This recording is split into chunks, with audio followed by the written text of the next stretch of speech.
po, ito yung order nyo na damat. So, yan. Set yung order number. So, ito yung item nyo. Check natin. Okay naman. Nalagyan natin ng karton.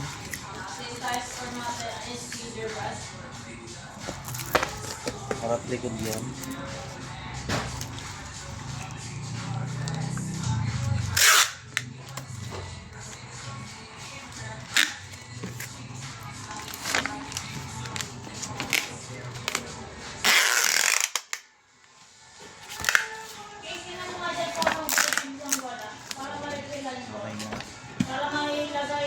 Bababulok pa natin yan. Ngayon lang na parcel na box. Sa baba, Jess, anong press yan? Ha? Video? Wait lang, share ako kapit. Ay. Oh! Paluan!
So, hanggang dito lang po yung video. Fragile na lang po natin. Thank you.